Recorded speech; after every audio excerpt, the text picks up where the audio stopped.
9 ساڵ پێش ئێستا ئەم شوێنە ناوەندێکی هوەری ڕۆشنبیری شاری هەولێر بوو کە کۆنترین هۆڵی هوەری بوو کە مێژوەکەی لە ساڵی 1959 دروستکرا.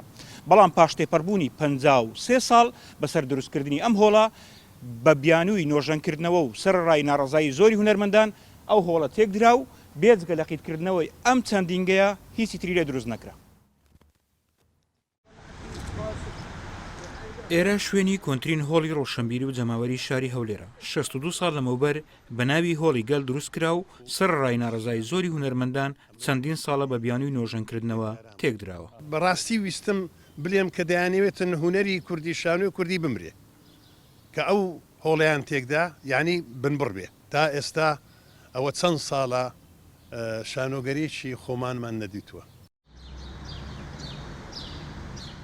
یەکەشیان نهاتن سەرزادە ڕۆژێک لە ڕۆژان پێشنیار و لافی تێک لە سەرزادە بنووسن بۆ ئەو شوێنەی کە لێی ماڵی دووەمی هەر هەمومان بوو ئێستاکە بە کەلاوەی مایە و پیا بۆیەدا دەڕادەبی چاوی ڕاست و چەبی بچووقێنی هەتا لەو هۆڵە ڕەت دەبی. لە کاتی دانانی بەردی بناغی نۆژەنکردنەوەیدا بڕیار بوو بە 700 ڕۆژ تەواو بکرێت، بەڵام پاش تێپەڕبوونی 3285 ڕۆژ تا ئێستا هەم هۆڵە وەک کەلاوەیەک ماوەتەوە. ئێمە سەرەتا زۆر ناڕزاییمان دەربڕی ئەوە بوو هەستا وەکو بەڕێبەراتی هوەری شانۆ خۆمان نۆژەنمان کردەوە بجەیەکمان پێشکەش کرد کە بە مەبلەغێکی زۆر کەم بوو. ئیتر دیار بوو لە ناو وەزارەتی ڕۆشنبیری یان لە ناو دیوانی وەزارەتی ڕۆشنبیری ڕایەکە بوو کە دەبێ بڕوخێ لەبەرەوەی لە تاقیگەی بیناسازی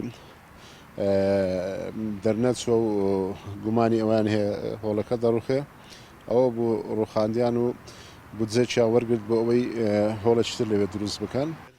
جێهێشتن و تەواو نەکردنی پرۆژەی هۆڵیگەل بەشی زۆری هونەرمەندانی شاری هەولێری نیگەران کردووە.